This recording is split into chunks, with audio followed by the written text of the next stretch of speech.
یوم عاشورہ کی نفل نماز مغرب کی نماز کے بعد 6 رکعت اس طرح پڑھیں، اگر 70,000 حاجتیں بھی ہوں گی نا تو وہ بھی انشاءاللہ اگر میرے اللہ نے چاہا تو اللہ کے فضل سے پوری ہو جائیں گی۔ اس عمل کی مکمل حقیقت اور مستند طریقہ جاننے کے لیے ویڈیو کو اول سے آخر تک مکمل دیکھیے گا۔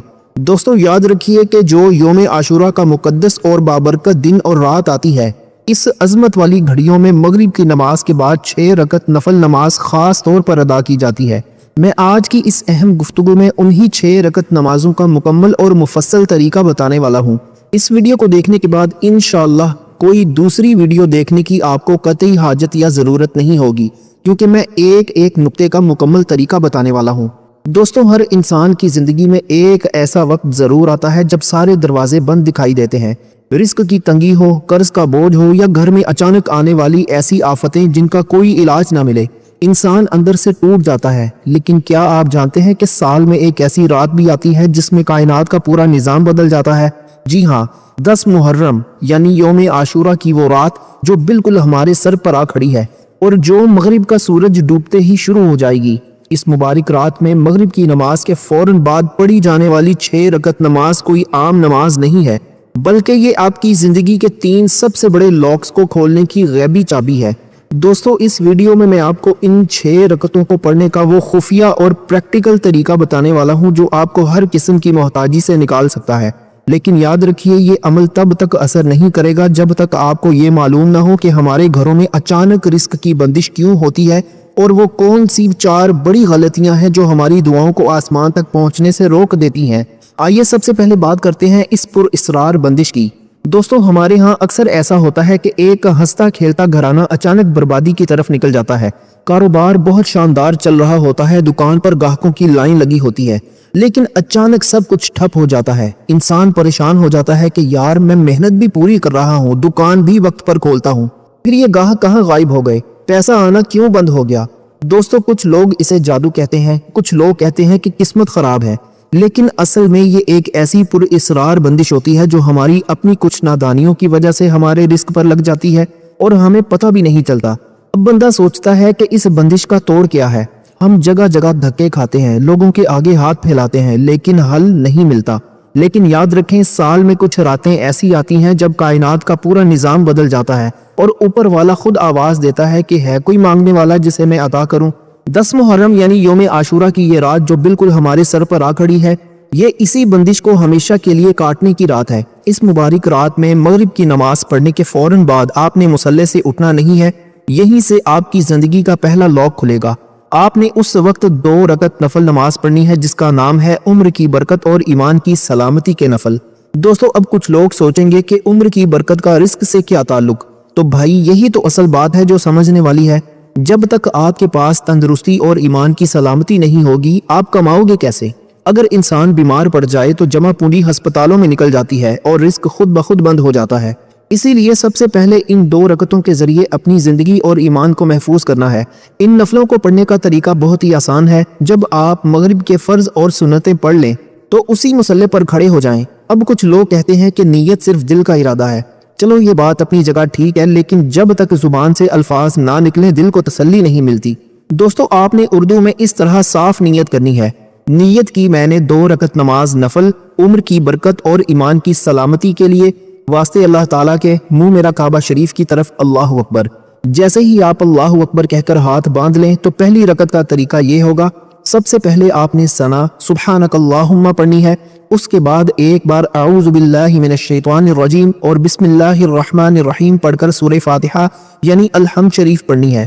سورہ فاتحہ ختم کرنے کے بعد آپ کو قرآن پاک کی جو بھی سورت یاد ہے، چاہے وہ سورہ اخلاص ہو یعنی قل ھو اللہ احد، چاہے سورہ کوثر ہو یا کوئی اور سورت، وہ آپ نے ایک مرتبہ پڑھ لینی ہے۔ اس کے بعد عام نماز کی طرح رکوع اور 2 سجدے مکمل کر کے دوسری رکعت کے لیے کھڑے ہو جانا ہے۔ اب دوستو دوسری رکعت کا طریقہ بھی سن لیں۔ دوسری رکعت میں کھڑے ہو کر آپ نے ثنا نہیں پڑھنی، سیدھا بسم اللہ پڑھ کر دوبارہ سورہ فاتحہ شریف پڑھنی ہے اور اس کے ساتھ پھر کوئی بھی سورت جو آپ کو یاد ہو ایک مرتبہ ملا لینی ہے۔ اس کے بعد رکوع اور سجدے مکمل کر کے التحیات میں بیٹھ جانا ہے۔ التحیات درود ابراہیمی اور دعا پڑھ کر دائیں اور بائیں سلام پھیر دینا ہے۔ لیجئے یہ آپ کی پہلی 2 رکعت مکمل ہو گئیں، لیکن رکیں، یہ بات ابھی یہاں ختم نہیں ہوئی۔